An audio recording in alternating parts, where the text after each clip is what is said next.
Yeah, very quickly before we start our second Women in Architecture panel at Cal Poly Pomona, I'd like to do a quick land acknowledgement. We want to recognize the Gabrielino Tongva peoples as the original caretakers of this land. We are grateful to work as guests here in what is today Los Angeles County, the traditional, ancestral, and unceded territory of the Gabrielino Tongva.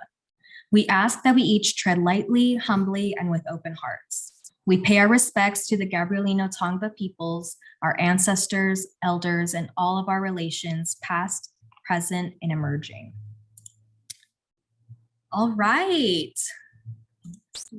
So, hi everyone. Thank you again for joining us. We are joined by 4 incredible practicing women in architecture, and I'm very excited for the conversations that we're going to have today.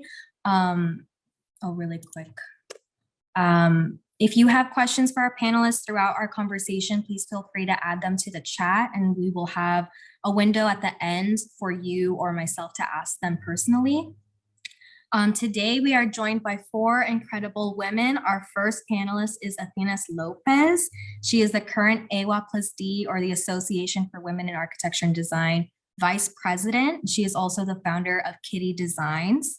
We have Rita Carter, who works at DLR Group. She is also a CPP alumni, and she is the current Director of Equity, Diversity, Inclusion, and Justice at AIA Orange County.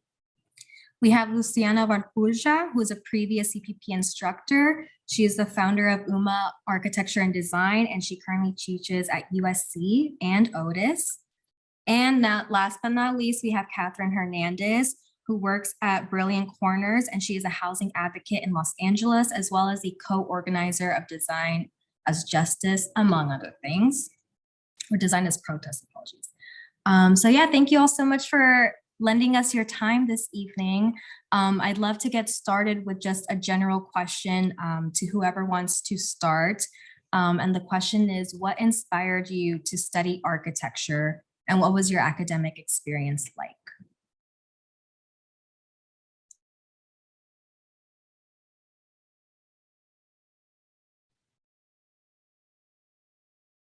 Let's not all speak at once, right?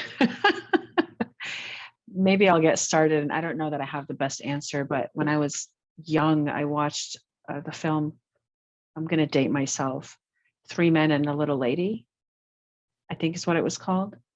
And I remember, I think the Bob Saget's character was an architect, and just some of the cool things that he did in his daughter's room was very creative. And I thought, what is that? I'm curious of what that is. And so I investigated it, looked into what classes I would need to take in high school and forward. And so the rest is history. I've been doing this since then.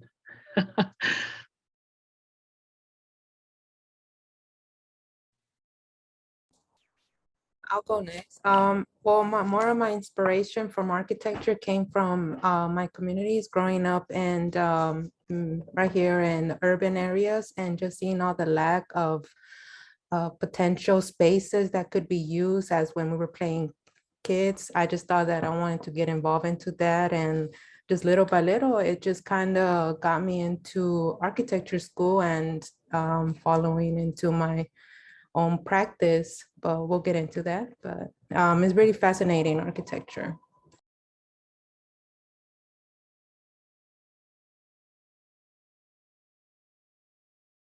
Luciana, I think we're looking at each other. Well, actually, first, I want to start by saying thank you for putting this panel together, and Rita as well. It's always powerful to see other women in the industry, and especially when we're like tackling different sectors in the industry. So thank you for the invitation and putting this together. For me, I think like many those who are local, I attended LAUSD schools, and part of that was as a youth, I learned a lot about what we're calling now critical race theory, right, in my community. So at a very early age, because of policy and understanding systems of justice and systems of oppression, I really got this grasp of understanding as a young person about urban policy. And like Athena said, like just taking notice of, you know, what is going on around you, right? Like in my neighborhood, for example, you know, there wasn't a local grocery store. There weren't many single family dwellings. There weren't, you know, there wasn't access to a park. So I think issues of accessibility really drew me into architecture as instead of urban planning for some reason. And yeah, that's what I practice today. I think a lot of the work that I do is centered around what I learned at a young age, and it mostly involves community engagement and people power. So, well, thanks again for the invitation, and it's great to hear everybody's experience here. That's interesting, because when I was younger, I was not, architecture was one of the things I was thinking about, but I also had, I think maybe 3 or 4 other options under the biology field. So I was wondering about becoming a vet or a veterinarian, right? Or oceanographers or a biologist studying genetics. And I think and I used to paint and draw a lot. So that was something that architecture was also in the package, right? But for me, and that's something that I also tell students and young people that are thinking about following a profession or something. I think it's important that you go talk to professionals in the field, because when I went to talk to the veterinarian, for example, he asked why I want to be a veterinarian. I said, well, because I love dogs. And he said, that's not enough, right? That's pretty much a doctor job, right? Do you like, you're going to be, right, doing procedures like surgeries and seeing dogs dying, right? And then, so it's better you choose are you okay with that, right? And I think listening to them talking, it definitely highlighted how I was kind of having an illusion of the profession, right? So I think it's always good for you to go talk to the people who are practicing, independent of which path you want to follow. And in that sense, I think that was good. But funny enough, I feel that now I'm getting involved with biology again. So that's interesting. So I love being an architect. I'm also a urban designer, but yeah, biology somehow it's coming back to my life now. Interesting. Did you take any like biology courses while you were studying architecture? Not specifically taking a course on biology, but because I'm really involved with extraction processes, and especially here in Brazil, right, with the Amazon rainforest and the Atlantic forest. So I'm having to talk a lot with forest engineers and experts in the field, and even people from other fields like economy. And now I'm thinking that I might have a second master in somehow related with something with biology. So anyway, I think it's important that what I would say out there is that it's important to keep your mind open, because things might shift, right? You never know. Yeah, I think that's a nice transition to another question I have, kind of similar still in terms of academia, but like what were your experiences like learning about architecture in school, and how did do you think that shaped your perspective on the world in any way while you were taking classes?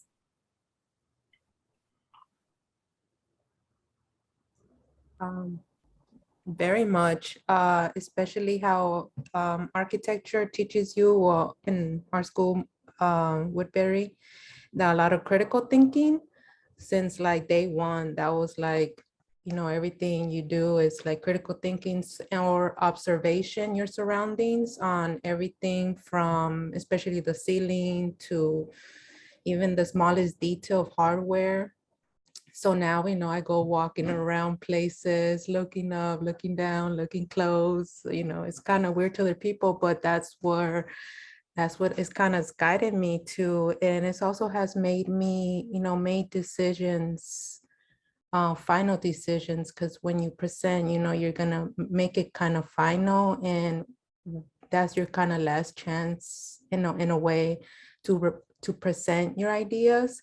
So that kind of has made me, kind of made decisions for my life, even so I've taken many of my education background into my lifestyle. I think it's now become a lifestyle, my architecture experience. So I think once you kind of go to architecture school, you just become something different, especially when you take studio culture. I really have so much respect for studio culture. It's something that not all careers or school backgrounds take, and just being around by others, and you'll notice that it's not a one-person thing. You need others to help you get those critiques or other ideas. So it's awesome. I love architecture school. I wish I always, anybody that goes is very lucky. I love architecture school. So anybody else? Yeah, I'd like to add, I think everything you said is great in terms of architecture school helping us understand how to analyze things and see things differently. Again, dating myself, I've been out of school since I graduated Cal Poly in 2005. So it's been a while. Sometimes it's hard for me to grasp that. But the one thing I would say, having been out of school for so long, is that I think architecture school is a good foundation to get us to start analyzing things, but it's only one piece of the puzzle. When you get out in the practice and you try different things, you try the things that you feel are going to bring you satisfaction. Some of them will, and some of them will not. Where I found my passion is in community service, in taking what I've learned in school and then also what I've continued to grow in my experience and applying it to Architecture for Humanity was the organization I was heavily involved in when I was in New York. And just finding creative ways to bring design to underserved communities, whether it's a small upgrade of a homeless shelter, or upgrading one of their spaces, or creating programs to help support whatever it is that they are missing or they're lacking, usually through design. But I found myself also doing more on the education side, and that segued into educating the youth, right? So bringing design programs to kids in elementary school, high school, to help them understand that they have a path forward in the architecture, engineering, and construction industry. So that's really where I found my passion. And now my work revolves around higher education projects. So still serving students from an architectural perspective. And so that's what I would say. It's like architecture school is a foundation, but you have to keep building on that and finding the areas that really, for a lack of a different term, bring you joy and satisfaction in the thing that you are contributing, not just to the profession, but to the communities that you serve.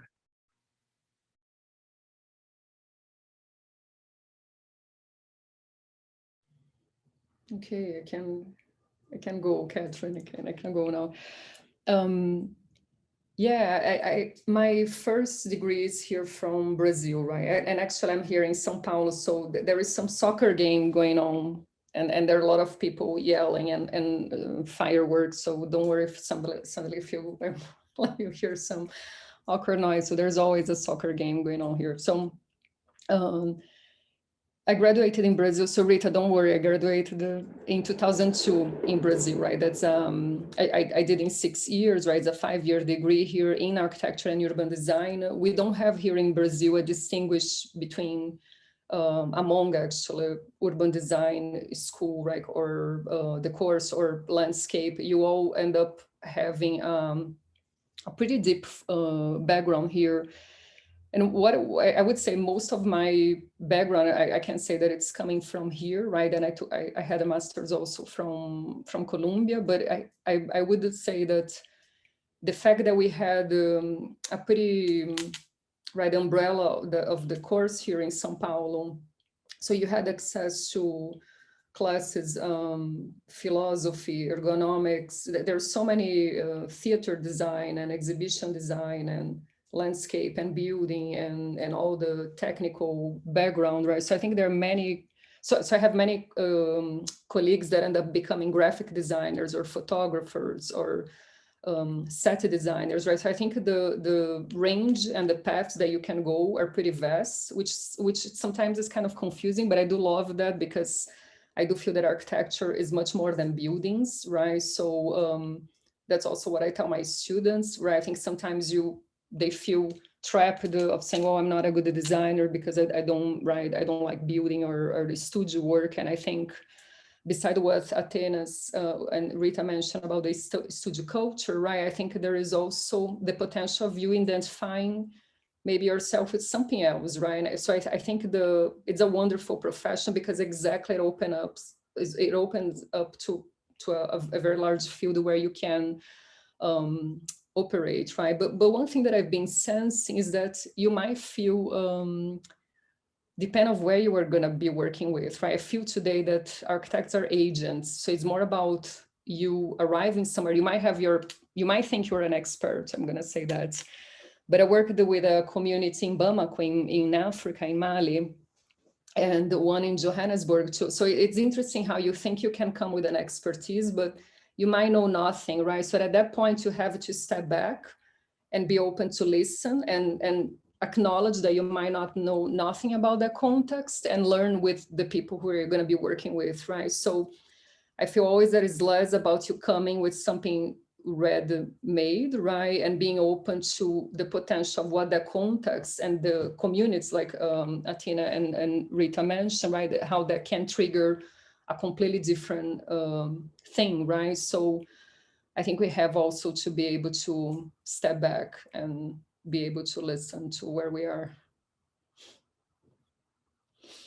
Yeah, I would have to absolutely agree with that, Luciana and Rita. I think for me individually, the academic experience was a wonderful one, but also insightful because I gained or learned technical skills, right? And I think those technical skills then translate to the tool that Luciana just mentioned. And I think now when we think about communities and people, they're not clients, but instead we're more of a partner, right? Because they're the ones who are predicting and who are the day-to-day users who are the experts on what their needs are in whether it's in, a large scale project, a library, or a home. Like the needs usually, the user is the one who knows it better than you. So I think being an architect and having an understanding of all of those items, then you are able to exercise them a lot better. But I think one thing that I would have to point out about academia is one, we don't see a lot of women in general, right? We already know that statistics are low for licensed female architects. And then it's harder to come across women in academia who are teaching, but then also women of color, right? So whether you're Black, Indigenous, or any other global majority, we don't really see ourselves within academia. And I think, Luciana, I know that you teach at Otis, and that's, you're making yourself accessible, but also you're a woman, so that has value. And while I was at Otis, there was only one woman, I think, at the moment, teaching there, and there was no women of color. So I think it wasn't until I started practicing that I came across other women. And I think even now in the global pandemic, right, now that we're all virtual, it's made it a lot easier to connect with other women of color who are also leading the profession in different ways. So I think there's still a lot of work and dismantling to do within academia to better serve students. But I think regardless, you still learn fundamental skills like collaboration, right, which Athena mentioned. No architect works by him or herself ever. And I think you have to be a team player. Yeah, so that's like the biggest skill that you can take from school other than your technical skills. I'm glad you brought that up, Catherine, and thank you all for your answers, because I think it's important to further contextualize why we're here, why spaces like this are so critical even today, right? 2022, but we still have actually a lot more progress to make. So for example, in terms of NCARB statistics, only 24% of licensed architects are women. And even though the number of newly licensed architects is rising in terms of women identifying people, it's still contributing to that small 24%. And of course, for people of color, it's lower. It's like 16% of like the total architecture profession. So I think it's important to understand like why we think it's so important to have these conversations and to, like I said, like see you for like here in a room together and talk to us about it, because it's a reminder that that we have unique gendered experiences in architecture, and that's great. And we should talk about them. So thank you for that. To kind of continue on the same trajectory about, you know, we've mentioned studio culture a little bit in academia, but how has learning about architecture and now practicing architecture, each of you are kind of practicing architecture in a different way. How has that impacted your everyday life in terms of like family planning or like being a mom or a partner, how you kind of work with your community, things like that? Can anyone speak to that?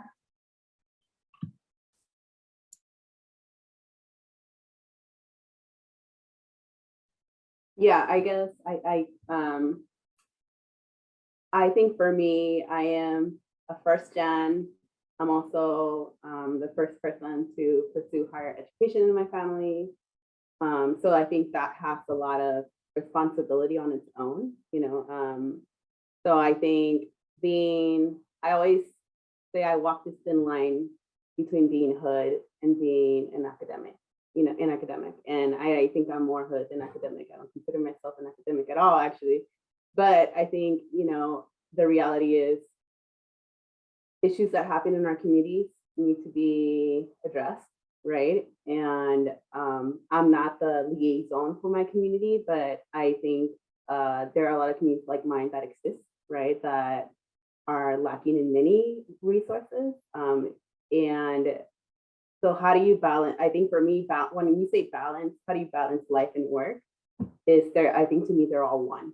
And I have to see how I manage and fit that. And I think I value spaces like NOMA, actually, you know, because our local chapter actually did create a leadership development program as well that supported whether you were identified as a woman, it supported any member who needed kind of that support to be able to balance work life, but also how to develop your own self as a professional and continue to, you know, break the margins and be an executive leadership at some point, right? When we start looking at those numbers statistically of how many women in leadership are there. And I'm not talking about you're a project manager, but you're a director or a VP, and then how many of those women are non-white, you know, the numbers become lower. So I think for me, I remind myself of why I want to do this, right? And it's because of people like my family and people like my communities and people who are still on that $30,000 salary survival money. And what does that translate to? I know, like, yes, it's money, but what does it translate? You know, it translates to what you eat, what you buy, where do you live? And then also think practicing. I think, for example, today I spent a 3-hour meeting talking with an engineer about a big issue for a building, and everybody's personalities gets in the way of kind of the mission of the work, right, which is housing people. And I think that is a reminder, right? We're trying to get through this critical conversation where your personality of mansplaining, let's say, for example, right, is getting on the way of getting people housed. So I think just setting all those reminders, and while ideally, yes, you have a work-life balance, I think it's all one, and you just kind of have to see where and how you're scheduling everything.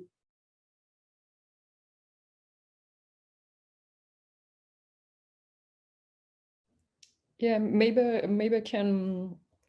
Well, I think that's a good question, Ashley. I agree with Catherine. And I don't know if it's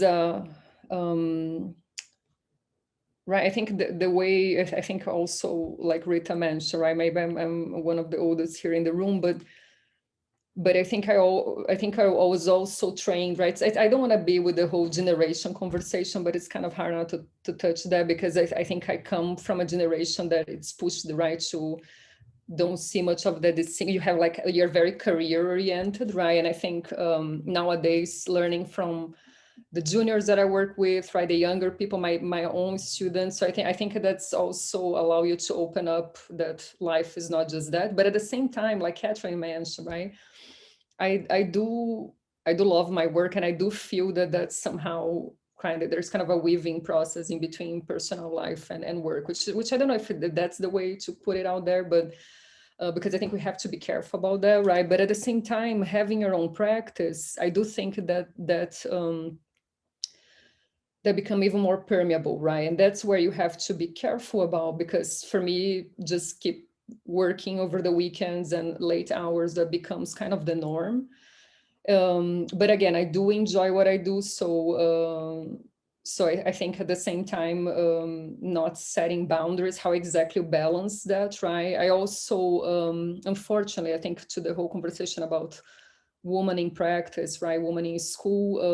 I have many colleagues and friends who actually postponed maternity because they knew that when they would be back in the office, the position that they were holding before would be, right, they would be in a lower position. And I saw that happening, unfortunately. So, so I think it's a tricky position to be as a woman, because I do think that we could recognize that at the moment that you make some choices, there will be affected, right? Your career will be affected, and then you postpone those choices, and then your personal life will be affected, right? So I think it's hard. I'm not claiming that. I think there are a lot of parents, right, that are sharing responsibility, which I think is great, right? I think I hope that we are going through somehow to the 21st century, right? Walking in a, well, who knows, right? Because with the news out there, it's kind of hard to think where we are going, but I want to see that those responsibilities are being shared. But I definitely think that there is an impact on women that is much harder, right, harsh than men. So so yeah, I do see the goods and bad of having your own practice and allowing that permeable thing to happen, right? Oh, Luciana, you touched on something very near and dear to me. So growing up in architecture back when I was in school, it was very toxic culture of all-nighters. You dedicate your life to the profession. And I was all about it. I was into it. And I don't know if school culture is still like that now or not. But I will tell you, on the subject of, let's say, wanting to start a family, so I've been married for about 9 years, and I told my husband, we're not having kids until I get licensed. And then when I get licensed, we'll figure it out, because I saw some of my friends and colleagues who did have kids and who were trying to get licensed.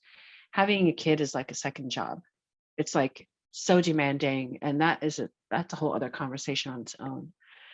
Thankfully, I was able to get that license, and then life could move on, right? But at the same time, I was working at a firm that advocated 60, 70, 80 hours a week. Not a good culture, burnout. How do you start a family when you don't even have time to see your significant other? So about, I would say maybe 5 or 6 years ago, I made an intentional decision that the next move I made to the next firm was going to be a firm that supported families, that supported mental health, and that supported live-work balance, whatever that looks like. I think I love what I do. I love my job, and I'm dedicated to it. But I think we all realize if you're doing it literally 24/7, it's going to lead to burnout, and it's not good. So there has to be a balance, whatever that looks like, whether you work late nights and the mornings is dedicated to your kids, or vice versa, whatever it is. So it was very important to me to find a place that supported flexibility, family, etc. And so I'm now a huge proponent and advocate for companies to ensure that the mental health of the employees is taken into consideration, making sure that if there's a deadline and we have to work overtime, fine. I worked till 9 o'clock yesterday. Didn't really like it, but it had to get done. It is what it is. This is the way the profession is, but there has to be an ebb and flow, and there has to be some sort of a balance. I have a young kid. I have another one on the way. So it's even more pertinent for me to be intentional about how I structure my time and work for a company that supports that, right? That supports if I have to take off early to pick up my kid or take him to the doctor, that I can do that. I've considered starting my own practice, but I haven't done it because I don't want to work 24/7. I can only imagine how much more pressure and work that is. So I commend you, Luciana, for that. And so I've made the decision to work for a corporate company. That's a choice I made, but it was very intentional. And I make sure that the person I work for, she's a female who understands, she doesn't have kids, but she gets it. And the group that I work with now, there's so many women. Every time I'm in a meeting and I see all these female faces on the screen, I'm impressed. Nothing against the men, nothing against all cultures, but women, I feel, have different circumstances to deal with. Like Luciana mentioned, the question of when you decide to become a female. So, a mother. So for example, or even a parent, whatever your gender is, I'm just mentioning females because a lot of times it usually falls on our shoulders. The guys are supportive, they're hands-on sometimes, and that's great, but I think there's still, I think it's just like the way it ends up shaking out. So about 5 years ago, I was faced with an opportunity to step up into a leadership role, and I was also 2 months pregnant. And so, I was faced with that decision of, do I step into this role, or do I move forward with having a kid? Or I decided to do both at the same time. And I just want to kind of, I just want to put it out there like a word to the wise. I support anybody who decides to do that in any capacity. But the fine print is you have to recognize when you step into a leadership position that's new and there's a learning curve, and you step into a parent position that's new with a big learning curve. That's two major life changes that are happening at the same time. And so it ended up taking a toll on me, but I wouldn't change it because my passion was to go this route, and it just so happened that they took place at the same time. So finding a good support system, whatever that looks like, whether it's family, therapy, whatever, is highly recommended, and finding that balance.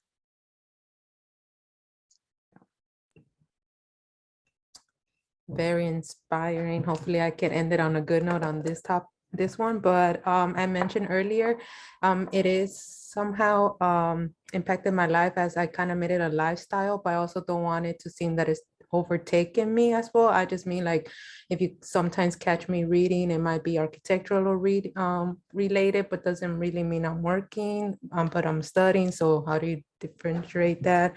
And starting my own practice,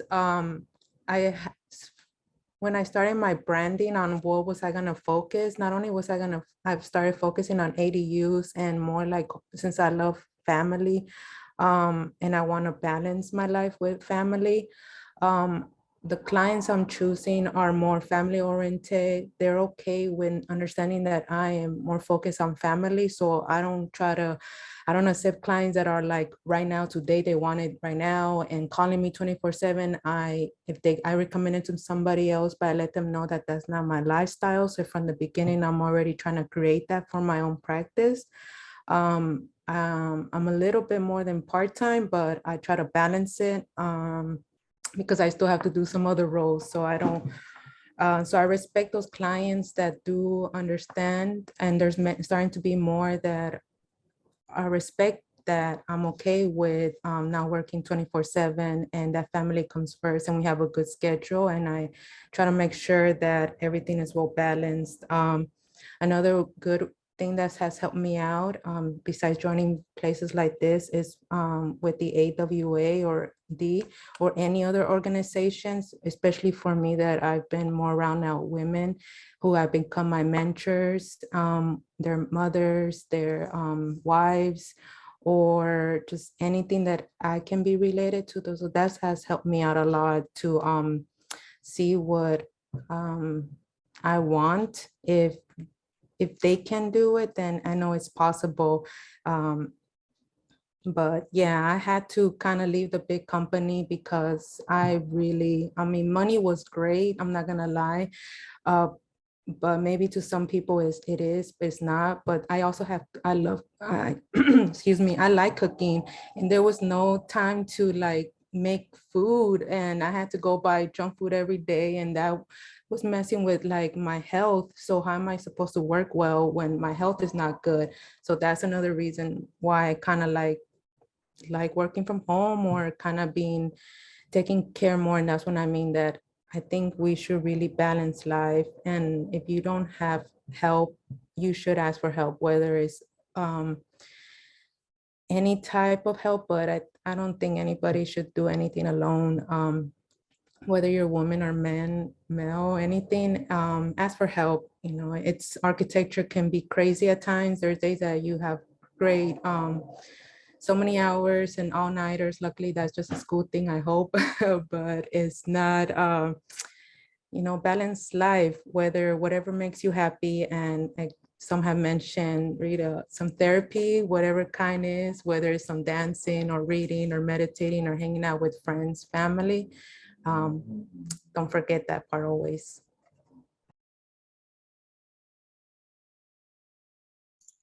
Thank you so much for those very honest answers. I think it's really important, like this sort of honesty. And I think me personally, I've heard it a little bit kind of hinted at in class when we talk about what is architecture practice, what do you do in an office, those sort of elective courses that we're supposed to take. And I think what's being noted here, and I think like in each answer, there's this sort of implied gender gap in terms of labor in the household, or, you know, our maybe more intentional work in community or volunteerism.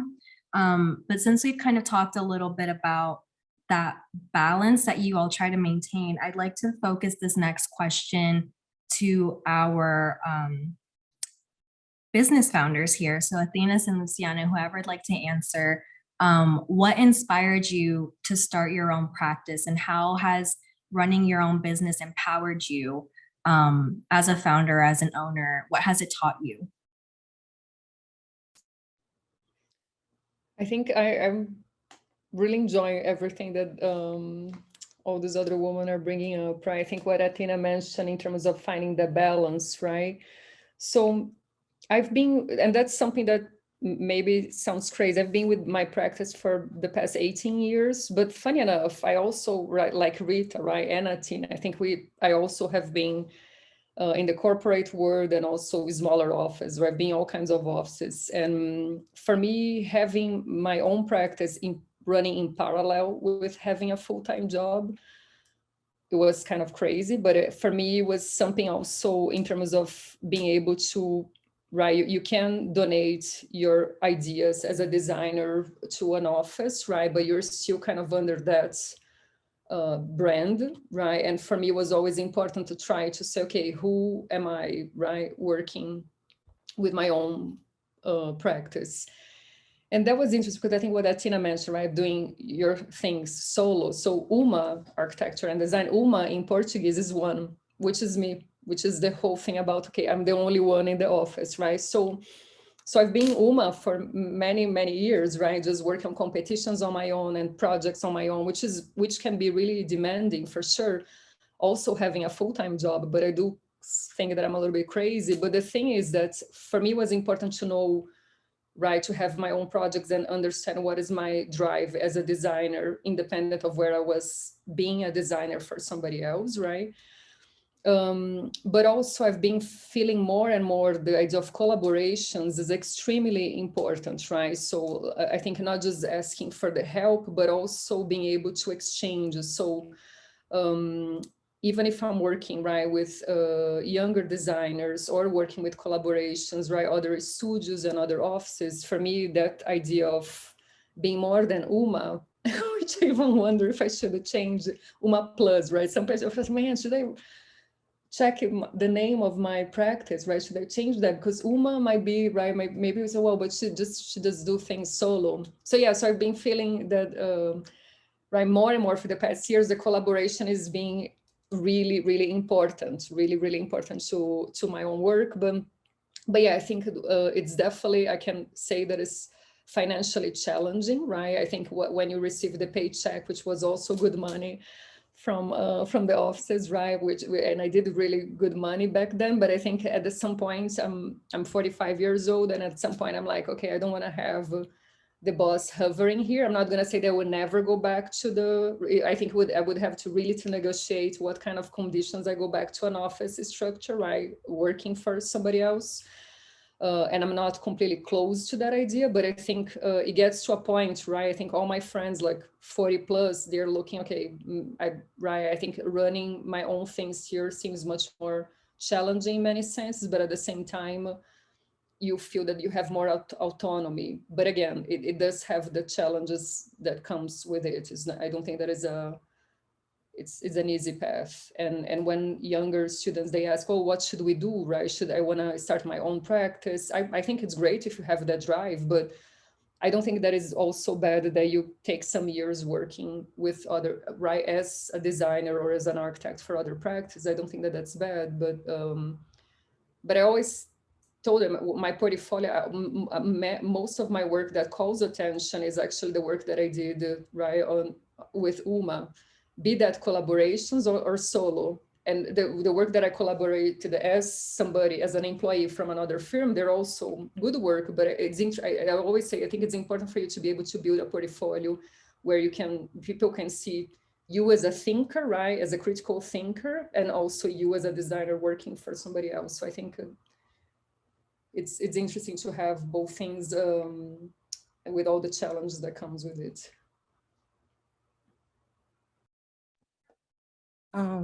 That was great. What inspired me has been my family. Just a little small background, helping out a lot of my family, my mom having their own business. And I guess that kind of helped me out being a young entrepreneur in high school, selling candy, selling CDs. I think that was trying to get by in the community. I think that was something that helped me out, but I never thought about that. It was just something. And then, architecture school, I went, then I worked for a company, but I just needed to be more with my family. And with this whole situation that happened, it allowed me to start my own practice. And it's scary. It's very scary. And that's why I say not to do it alone. Even if you delegate certain tasks to other people, I highly recommend that word, delegate. It's my favorite word now. And it hasn't empowered me very much, because even though it's as scary as it is, it's made me research more, talk to other people. And once that, I was scared, and my friends were like, just submit, you can do this, they're just small ADUs, you can, and once it was processed, you get a permit, I'm just dancing, cheering. And once you kind of get that feeling, I guess it kind of empowers me, because then you kind of see the rewards, everything that that school has taught, your mentors have kind of empowered you. So that kind of builds on.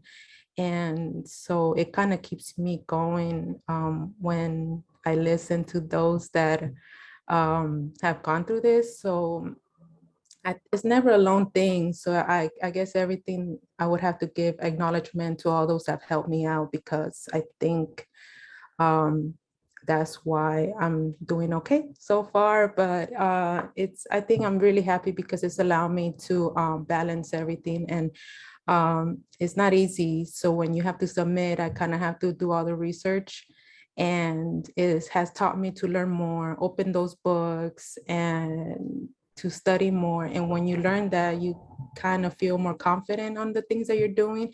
And once you see many of the clients that I have I'm working are like in middle class. Many don't speak English. Many have very minimum education. So when I teach them just small little things that they can do to their homes to add lighting, air ventilation, so they can reduce either electricity bills or anything that can help them. It just helps me, like when I see these families smile with just one small little detour design, I know that I'm impacting somebody's life, and it's just really nice. That's maybe something that you kind of don't get much in the firm unless you are talking to the clients. It depends. I've never been in some big companies, but at least the one that right now that I'm starting, I do get to have that intimate with the clients, and so far is what's keep me happy, just to help out those in our communities that need help and haven't found it yet. I love that, Athenas. Thank you so much. You perfectly transitioned us to another question. As I mentioned before, each of you not only kind of work in architecture in a kind of different way, but you also all participate and advocate for diversity, inclusion, equity, and justice in your own unique ways. So I'd like to start with Catherine for this one. You kind of touched on this a little bit in your intro, but I'd love for you to kind of speak on like what particularly like or specifically called you to be an advocate within the profession and outside of it, where you grew up and also how you use, your education and your profession to do that work. Yeah, I think finding community, right? And I think that I think in studio, when you're in school, studio is your community. And you then create your own cluster of community with the friends that you choose to give you feedback, right before you go to a crit. If you need, a friend to print something for you, that's your community. And I think for a very long time, I felt like I didn't have community while navigating the industry. Like there's a reason why I've never been in a room with Rita, for example. Rita has been in the industry a lot longer than I have, and this is for the first time we're in the same virtual space. And what is the reason? Just there's not many women in general. And I think then for me, obviously the gap gets a little bit smaller when we think about the, Latinx women or Latinx identifying women. And so I think as that window gets narrower, and seeing that there are other adjacent professions where there's women everywhere, it just really amplifies that lonely feeling, right? And I think it's also empowering to see that there are women that exist out there who are leading the industry. Sometimes we just don't know about them. And I think through youth programming, because we were all youth at once, and we all want to see, be inspired by, right? And I always go back to, I initially wanted to be an astronaut, right? And I didn't know what the major was to go and be an astronaut. Like, do I do science? Like what but then again, this is like so many layers, because I didn't have a older sister, a cousin, a parent who was like, let me go ask a colleague. My parents are also trying to navigate a new country. So it's just, I think all those barriers, right? And I love architecture, but I think just also seeing that there aren't many of us, and being a reminder that I wasn't being able to be an astronaut because I didn't see anyone. I also didn't feel like I have access to someone to ask those questions to. I think that's what caused the call for advocacy, right? Then I think when we think about also just who we are as people, and how much, I think when we think about NCARB, all of that costs money, the study material, the allocation for time. If you're not in leadership at a firm, you're like Luciana and Rita mentioned, you might be slammed with 16-hour days sometimes, and I think that sometimes it's a little bit frightening, and you think, oh, that's not, that might be an exaggeration of what the industry is like, but that unfortunately that is the reality. And I think just as you start going through those barriers, and you really need to bring it into intention. What is the reason when you see these numbers, right? Well, our stories, and I think the community, are validated. They're not validated until they become statistics. And I think that just applies to everything. We can talk about NCAR by the numbers, or we can talk about, LAPD, right? Like, who gets stopped the most, right? And it isn't until we have a statistic that the whole world believes it. So I think that's the call to action for everybody. And that's why it's so important, not for only women, but also women of color, and then just people of color, to be advocates in whatever industry they're in, because the more that you see us, the more they'll be in the industry. Yeah, I think, Catherine, you touched on some really great points. What I'd like to add to that is, especially now that I'm seeing so many film and TV shows like Netflix and whatnot, diversifying their characters, I think representation matters. I mean, I remember when, I think it may have been Cheerios, may have put the first commercial out there with an interracial couple. I'm in an interracial relationship and my kids are biracial. And my husband and I looked at each other like, wow, this is big. And this wasn't that long ago. So now I'm glad to be seeing it happening more and more. And so I think our industry still has quite a lot of work to do. And part of the reason why I advocate and I speak up about it and I try to be present and support, especially the younger generation, the next generations coming up in this industry, is because they may not have access or as much access, easy access to minorities or immigrants. I'm an immigrant, or someone in an interracial relationship, or whatever, whatever that list is. There's still not very many of us out there. I don't know what all the different numbers are. So I try to make myself accessible because of that.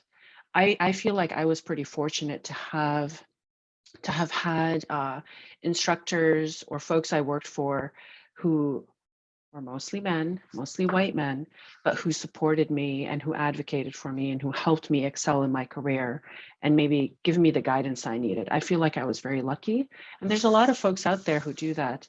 But having a conversation about, I don't know, the choice to step into a leadership role versus the choice of having a kid, you kind of have to have another woman to talk to about that and just, to share your stories, because I feel like a lot of times some of the decisions we have to make are not things, some of our counterparts have to think about.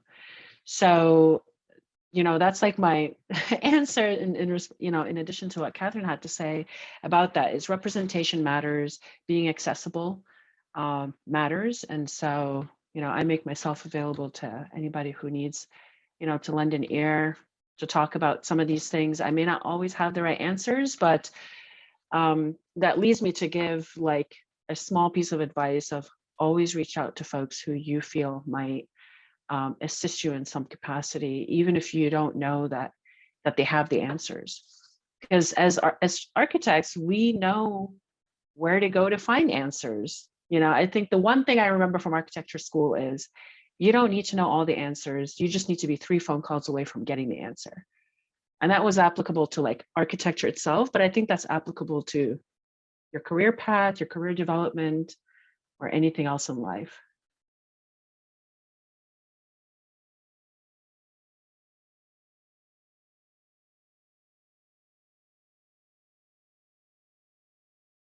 Oh, I remember being one of the firms that I worked for, crazy hours, yes, lots of crazy hours in pretty much all the firms. But I remember once it was, I think it was around the 2 or 3 a.m. and I was walking around the office, right? And I was taking kind of a walk. And then I saw there were many people, mostly seniors actually. And I remember I met 2 of the guys, right? They were asking what I was still doing. The office had, the model making was kind of in the middle of the floor plan, right? So suddenly people who were in one side could not see who were the trapped people on the other side. And then I met the two of them, right? And they were like, "Oh, Luciana, what are you still doing here?" And I was, "Well, I still have things to do, right?" So especially because the seniors at that office, they would take projects from concept to construction documents, right? And permit set. So pretty much most of the time you're working solo on a project, and there was no way that you could get done without a team, which in the interview they asked, "Oh yes, you're gonna have a team of people working with you," which never happened. So you're like most of the time working on your on by yourself, and that's really demanding. And I told them, I was like, "Oh, right, how do you guys do it?" And then they have that kind of bachelor style of life, right? They live downtown. They it was close by the office, so the whole, and then I was, well, maybe I should have the same lifestyle, right? So we were exchange, okay, so how do you guys do? So they said, okay, we leave the office around 6 p.m. I go to the gym, and then I go back home. I have my dinner, right? And then I go back to the office at 10 p.m. and then I stay until 3 a.m. And then I go right back, and then the whole, and then you go back to the office, and the next day around 9 a.m. And I was like, okay, that maybe I'm gonna have to do that as well, right? I was living kind of close by to downtown, it's still considered downtown. So then I talked to my manager, and he was like, was a male, right? Was a white male. He was like, "Luciana, you're crazy. You cannot do so. You're gonna have like this bachelor style of life." And I was, "Oh, but that's the only way that I can handle wrapping up the job, right?" I agree with Rita, and actually most of the time I would also meet women late at night at 11 p.m. and they were mothers, right? They were parents, and they would have negotiation with the office to come 3 times a week and stay like until midnight or 1 a.m. And I thought that was really intense. So many times what I would do my walk at 1 a.m., 2 a.m., I would see lots of people that we would exchange ideas, right? But I think what Catherine and Rita mentioned, right? I think we advocate because I don't think there is enough to hire women, right? I think a lot of offices and schools, as an educator, I can also say that, they claim, "Oh yes, we are diverse, right? We are making our cohort more diverse. We are hiring all these women." But I totally agree with things that were put in here, that if we are not in leadership positions, that doesn't matter, right? And many of the corporate offices, I'm sorry to say if there are corporate offices out there, but many of the women who are in leadership position, they also might think like the white male in the room, right? Because I've seen that also happening. So it's tricky. I think we have to be, right? I think we have to push the walls, right? I think that's in every field. Right, my sister is a doctor. I have friends, right, like all of us in different fields, that I'm sure that you hear similar conversations, right?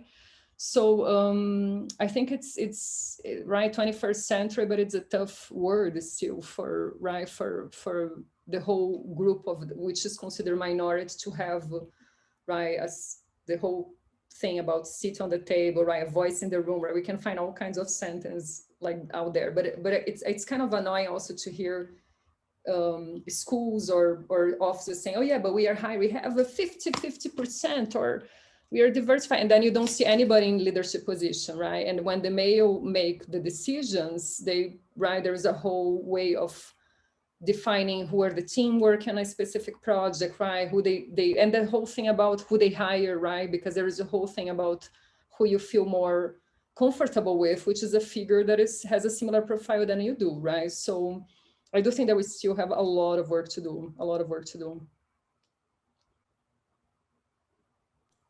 Yeah, I really have to agree with Luciana. She brought up a topic of how I did have some experiences in work of regarding like, I'm not sure if it ever was because I was a female, more like Mexican, but I really was never introduced to any of the clients in companies. It always made me question on why. They weren't afraid to ask me for coffee or stuff like that. So it almost made me feel like they'll put me more like an intern.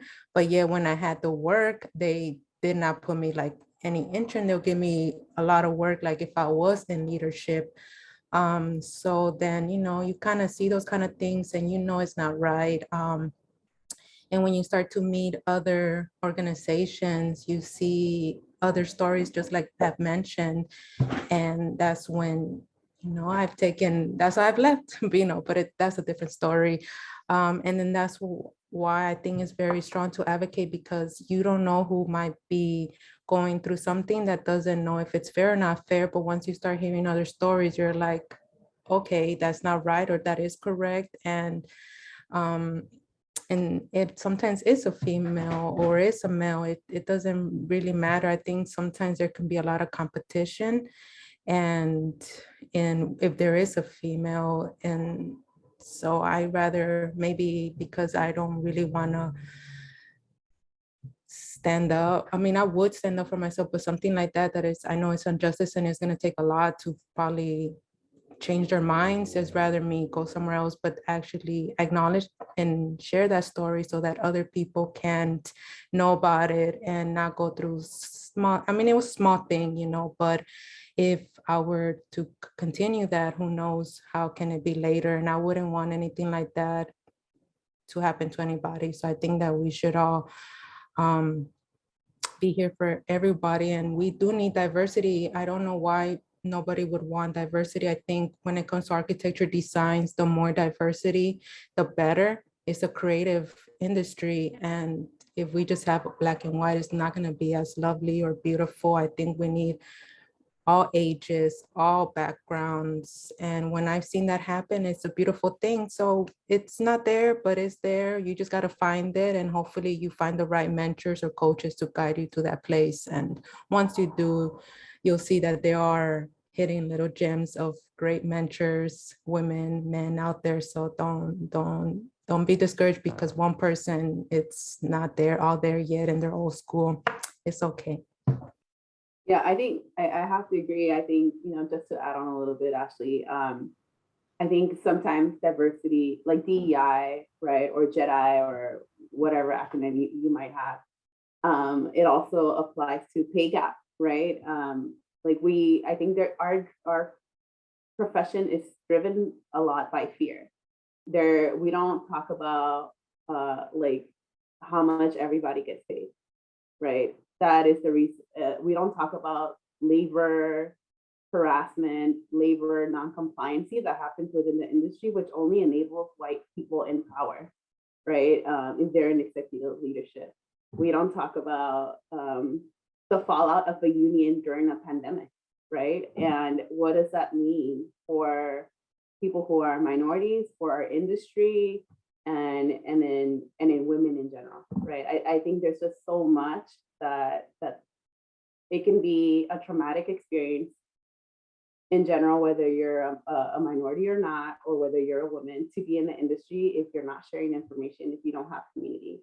And I think, early on, I was at a firm where there were very harassing comments towards women, and they were only enabled because nobody was talking about them at the beginning.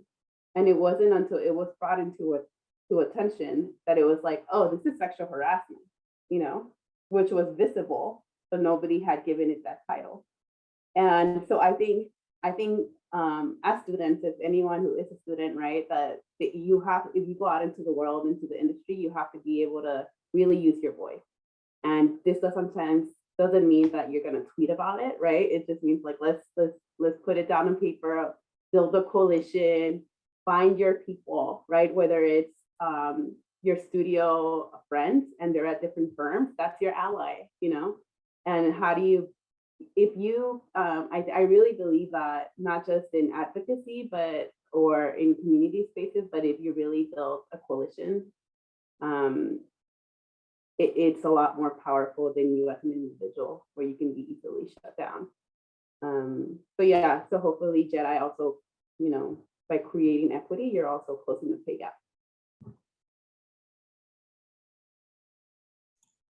Thank you all for your comments. Yeah, a lot of important notes. And I think some of what stood out to me is like this burden that often we have to carry when we're discriminated against, as opposed to an issue that should be everyone's issue, right? And like how we treat each other in the workplace. So I really appreciate, again, bringing up that honesty, because I think that it's like implied, or we understand that it might happen to us, but we don't know what to do when it does. And then another point that Catherine, you brought up that I was following during the pandemic, or well, we're still in a pandemic, right?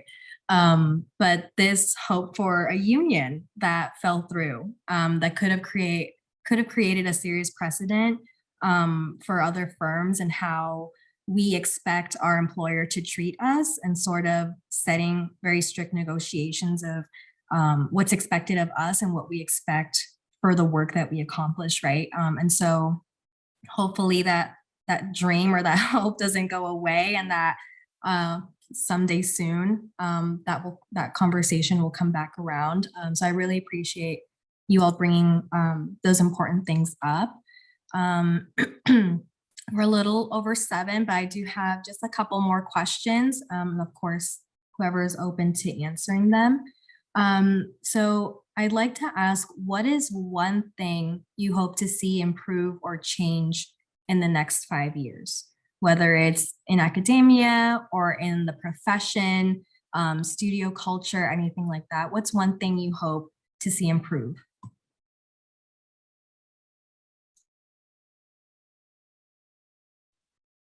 I'll give a very brief answer.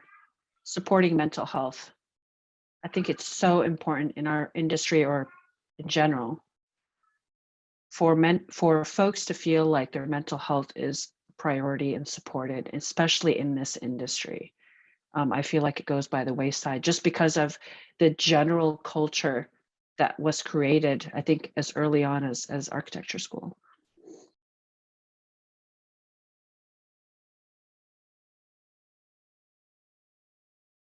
Maybe I'm gonna make my my role here as an advocate, but for environmental justice and social justice.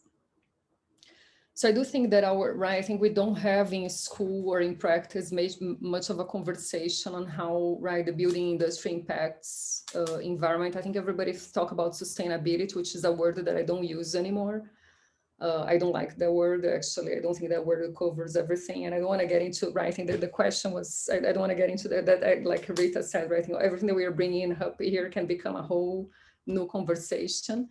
But I think we don't acknowledge, because we lack knowledge of how our industry truly impacts planet, right? We have a whole, what we do as architects and designers, right? There is a planetary impact, and I think we lack knowledge of that. And when I say planetary impact, is all related to environmental impact, but also labor conditions, right? That our industry definitely make a push. And so most of the work that I'm doing right now is in that direction. And I do think that today I had the opportunity to present work to present this discussion to an office in Oregon, and it was really interesting how that triggered a bunch of questions from the architects in the office. And I do think that we have to bring more of that in education, because we are training the future architects and designers to be out there building more or non-building at all, right? So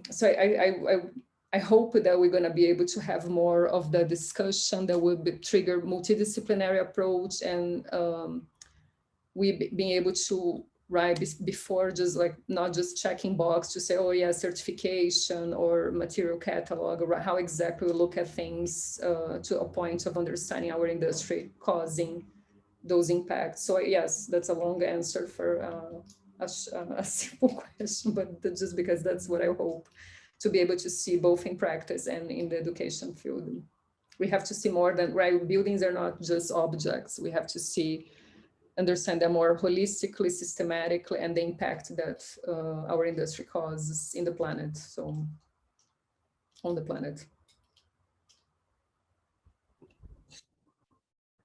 Oh, I'd like to add to that. This more like for academia, since kind of have experience in the school, but maybe because I'm working right now with my own small practice, maybe just kind of elaborate more on from the beginning. Maybe there are some schools, or I'm not sure how it's going right now, but in my experience, maybe kind of bring more professional practice from the beginning to kind of guide more of the students into the practice right from the beginning, even if it's not a project, but something so they can start to see what type of firms they would want from the beginning, if they want to go on their own. And by the time hopefully they graduate, they kind of have more of a sense, stronger than just one class, but maybe kind of add more. I think students could learn more, benefit from taking more professional practices and going to more firms, smaller, bigger ones, than they do more than just a tour, but more of involvement just for their own knowledge, and they can know where they want to go, even if it's an interior, even if it's just a showroom, contractors, but within related, not just architecture firms. But that's a big other conversation, just more so they can just be more exposure. That's my whole point, exposure to the professional world. Definitely. Oh, Catherine, would you like to add to that, please? Yeah, I think for me it would be a more equitable and non-harmful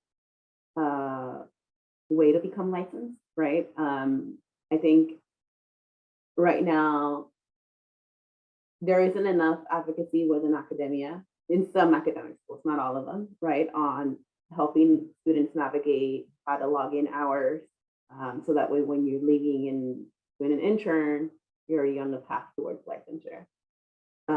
There is no equitable path that closes the gap between whether it's race, your mother, your single, whatever it is, salary, on having study materials, right, that will support you through all 5 sections of the exam. Each section takes money. And there can be, a number of scholarships out there. Not everybody gets them. And not everyone can write and do everything that's performative to get a scholarship sometimes.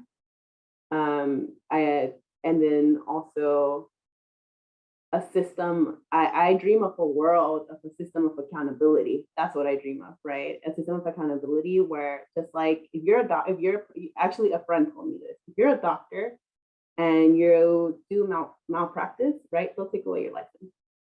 And there are architects who harm communities and there's no accountability, right? But then again, we get into conversations, well, what does that look like, right? What is the rubric? What is the criteria? Who gets out? I think there are so many systems that exist, like NCARB, that don't have, like, for example, they're there to take your money for your registration, for your hours, to renew your license, and to take your exam. But the moment that you're working for a firm and the architect whose license decides you're fired and I'm not going to approve your hours, then you can lose over 150 hours, 360, and nobody can go back to that firm and hold them accountable for the hours that you did work, right? So I think that system in itself is a little bit broken and needs a lot of repairing to do. So yeah, I would hope for, in the next 5 years, that the 500 women goal is achieved, that there is more than 1% of architects who are Latinx identified licensed, that the statistic of women who are licensed architects also increases, and that there are more women-owned businesses. So let's just lead. Let's lead this, this industry overall. Catherine, you make a really good point, and I just want to share this brief story. I posted the other day that I think NCARB announced that they're doing some sort of a scholarship for aspiring Black architects to cover their exams, right? And I thought, oh, great, progress, right? Posted it. But someone very quickly pointed out to me that, well, what about other minority groups? What about the Latin group? What about the Arabic group? What about? So I thought, okay, well, NCARB thinks that they're doing a good thing, it's still not enough. There's still so much more work that has to be done for it to become an equitable playing field for everybody. Thank you all for that. I'm pretty on board with all of your goals, and I hope we're still here to see it and not in the pandemic anymore. I have one last quick question before I pass it to the Women's Resource Center. I'm going to ask this one specifically to you, Rita, but anyone that feels comfortable with answering, please do so. Someone in the chat, Natalie, my dear classmate, she asked, how can we ask firms during interviews about how they support the flexibility of work-life balance and mental health? Like, how do we negotiate that before we go into a new position? Yeah, I think honesty is the best way to go. And I would just ask the question directly like that. Do you support flexible work hours? Do you support, or how do you support working parents? And see what they come back with. I feel like you have to have a good feeling, a good gut feeling. You got to follow your gut. If it seems weird, if it seems sugar coated, or we'll work it out once you get here, no, don't do that. They have to have a very thoughtful response, and you would know that they're serious about it because it would just come naturally to them, right?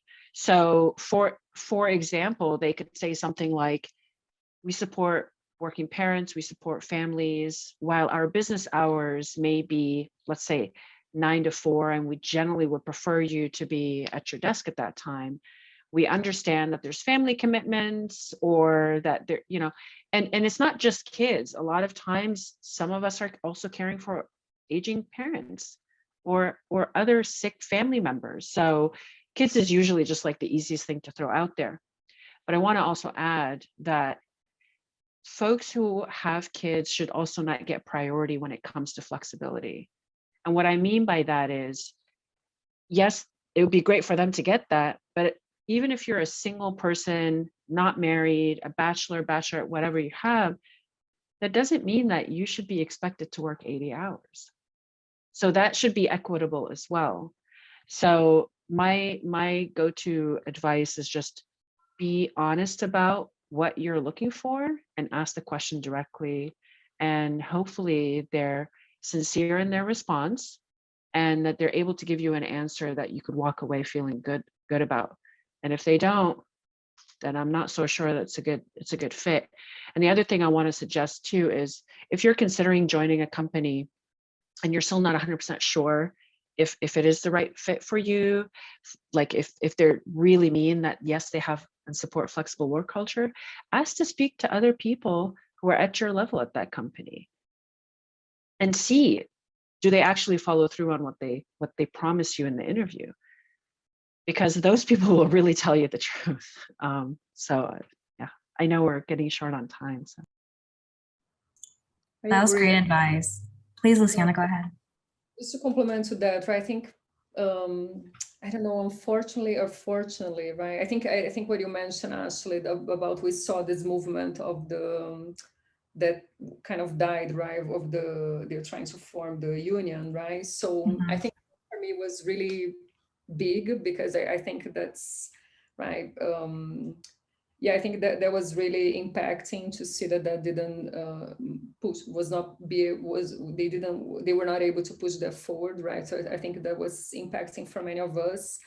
I think to complement what Rita mentioned, I definitely think, fortunately or unfortunately, right, that you know that there are firms, I'm talking more about the US, right? Because I've been working in the US for the past 15 years, and and definitely they're what they say, right? The design firms versus the non-design firms, right? Which is a category that we don't see here in Brazil. Right? Even when I say, well, I work for this design firm, and they say, well, what is that, right? Why there's this distinction? But we know that in the US that happens, right? I think even in Europe, we can see that too. And we know that there are firms that are well known for the culture that they have, right? So it's tricky because I do think that it's great to work for those firms. I do have that experience, and it was amazing, the quality of work, the team, the design team, right? So, but like everything, there's the pros and cons, right? So you know that when you are shopping for those firms, and then when you go to the interview, maybe it's tricky, right? Because I want to reiterate, I think I want you to be honest in the interview, but you know that question is not, unfortunately, is not going to fit, right? Because there are certain offices that are very well known for the kind of culture that they do have, and then I think I think the other question will be, where do you want to go from here, right? if it's something about that culture, that is the kind of work that they do that attracts you, that you feel that you can, it's other to say, if you can handle, right? For a while to learn from that firm, but knowing that the culture might be really, really intense.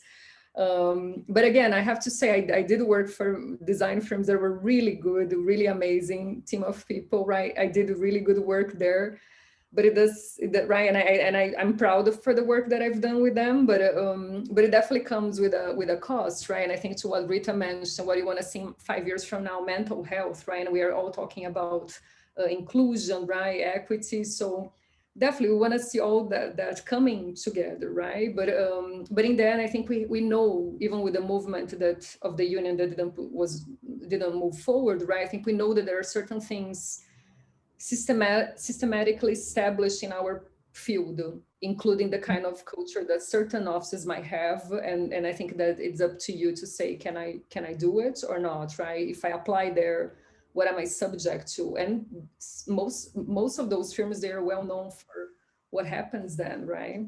And I don't think that will change anytime soon. Yeah, thank you both for that. I'm going to pass the mic to Maria, our MC. She's the director at our Women's Resource Center. Thank you for joining us, Maria, and she's going to share with us some opportunities and events available at the WRC. Hey y'all, thank you for being here. What wonderful advice from some powerful women. So really exciting to see that. So yes, I am the coordinator of the Women X Resource Center on campus. If you have not come to see us, it's Building 95. Here's the map. Definitely encourage you to come through Monday through Friday, 8 a.m. to 5 p.m. We are open. And here's our website. I know y'all don't necessarily use website, but all of our resources are up there. So I highly encourage you to check that out. So what are our resources? We do have a lactation space. We do have a gender inclusive restroom that has free menstrual products. Our space has ability to study. We have a computer lab. We do printing. We also have a library. So if you're looking for books around gender, or if you're looking for a beach read, we have some of those too. You can take them out for up to a semester. We're also doing virtual and in-person events every month. We have a club, #GirlSquad, which you don't have to be a member to participate in, but if you do want some swag and you do want something on your resume, definitely consider being more involved in our community by joining. We also do a newsletter that goes out every week that highlights stuff that's new and different opportunities. So folks are always emailing me saying, hey, we want to hire your students. I put them on the newsletter. So it's important to subscribe and actually read that because there's so many opportunities there. And then we also have a blog that we post every month. So if you're interested in the lactation space, you just need to reach out, either stop by the center or email me, and we'll set you up. We can give you a Bronco, we can get your Bronco ID set so you can just tap in on your own whenever you need the space. This is a picture of our library. We also accept donations. So if you have any books you're trying to get rid of, we will take them. We love books. But really what I wanted to emphasize in honor of Women's History Month is our amazing Leadership Institute that we have annually. And today we announced the theme of it. It's Write Your Future. Our keynote is Tiana Faye Soto, and it's going to be April 9th. And it's an all-day conference. And you do have to apply to attend. The deadline to apply is March 23rd. And so with that application, we do ask a couple of questions. So I encourage you to actually think on the questions before you apply. It's tell us about a story or a storyteller. So somebody that you admire or a story that really resonates to you with you, and like, tell us why. Why does that resonate? What do you want to emulate from that story? Because I think it's really important that we're aware of the stories that we tell, the stories that matter and impact us, the folks who we want to become and the paths that they've taken. And then that we're connecting that. So we're cultivating that leadership within ourselves. And then we also ask for you to tell us your story. What do you hope to continue in telling your story? And how does this institute impact the story that you're telling? And then, so we ask a lot of different questions, but really it's to get to know you better and to make this institute as impactful as possible. The theme is self-authorship. So if you're wondering, what are you going to learn or do as a result of attending this? You're going to make new friends. You're going to meet women leaders who inspire you. You're going to cultivate your leadership skills. You're going to eat free food, yum. You're going to explore and embrace the various elements of your identities.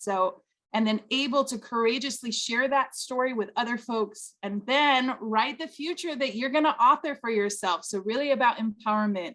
So I highly, highly encourage you to apply. We do have 50 folks that we are going to have in this. And if any of our wonderful panelists want to be a part of this, we are having a lunch where we have community members. So definitely let me know, because we think it's so important for everyone to see role models and to connect and have these conversations. So that's the big thing that is happening in April, but you got to apply now. But we do have all these awesome events this month. We have Healing Through Humor. It's happening tomorrow at 5 o'clock. And so if you want to know more about what it's like to date, being undocumented and have a laugh, definitely encourage you to come to this. But also talking about like the impact of family pressures, policies. You do not have to be undocumented to be at this event, but come, learn, support, enjoy. It's going to be applicable to all folks, but really we want to highlight our undocumented students.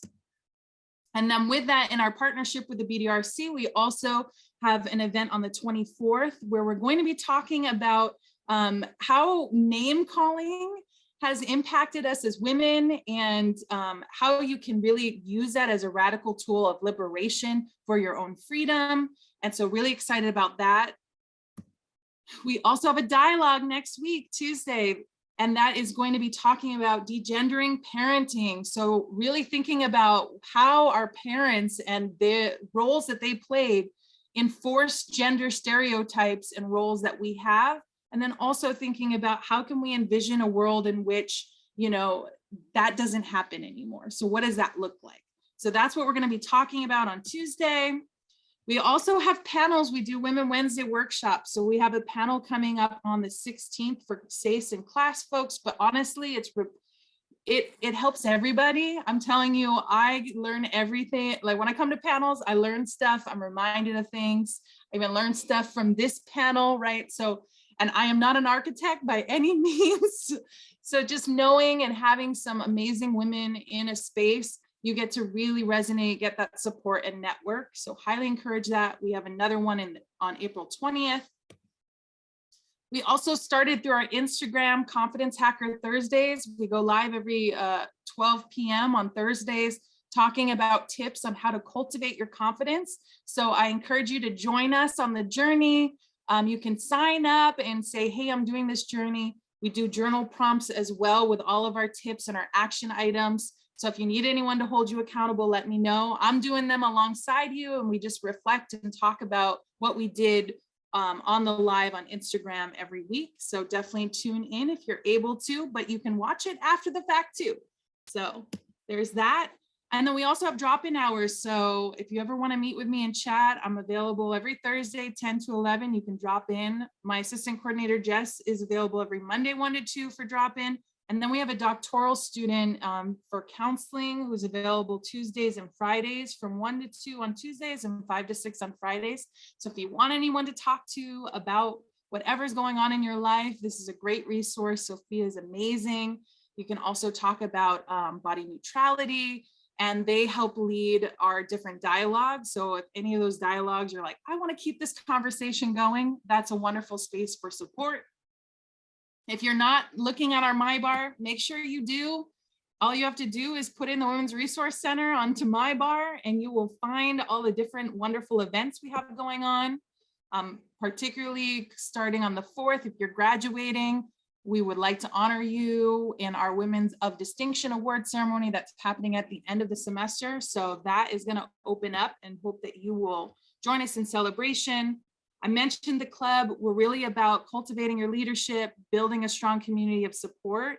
and really investing back in our community. So if that's something that is exciting for you, we do monthly meetings, and also we have events, and those are our in-person events that happen the last Thursday of the month. So tomorrow, if you want to join us, 6:30 p.m., we'll meet virtually. And I'm excited. It's so excited because it's going to be so fetch. We're talking Mean Girls. We're talking about the importance of different words that we use, labeling that we do, and reclaiming those words, but also acknowledging the impact that they have. So if you want to be part of an awesome conversation, definitely come through tomorrow night. And then, of course, we're going to watch Mean Girls. So if you're not on our Discord, this is a social space where we chat. And now we're watching movies together. So if you want to watch Mean Girls with us, definitely. I'm a chatty Cathy during movies, so you'll see me like typing away. And I find it so much fun to watch movies in this way. So definitely join our Discord. That's how you'll know about all our events with easy clickable links, and then also have access to watching movies with us. And these are ways to get involved with us. You can follow us on the gram at CPPWRC. You can join us on MyBar. You can subscribe to our blog. You can join our Girl Squad. And I'm going to also stop sharing my screen so I can drop all the links into the chat if you want to RSVP or follow us. I think there's one thing. Oh yeah, our newsletter. I highly, if nothing else, encourage you to sign up for our newsletter so that you will have access to all the things I've talked about, and then some opportunities that come up, free money, free resources. It's there. Y'all definitely make sure that you are checking your email and taking advantage of your resources. So that's what I got for you all. And I'm open for any questions too. Thank you so much, Maria. And I want to say a quick thank you to everyone that joined us tonight. I'm so thankful, and I'm sure I can speak on behalf of all my classmates and peers. I'm so thankful to all of you for joining us and sharing your insight and your experiences. We hope this isn't the last time we see you around, and to see you again. I highly encourage taking advantage of the opportunities at the Women's Resource Center. I did the Leadership Institute last year, and I met an incredible mentor that I still chat with today. We're like really good friends. So get out there, leave studio, make new friends, right? And meet new people and network and have fun. And yeah, and join your local NOMAS chapter, join SoCal NOMA.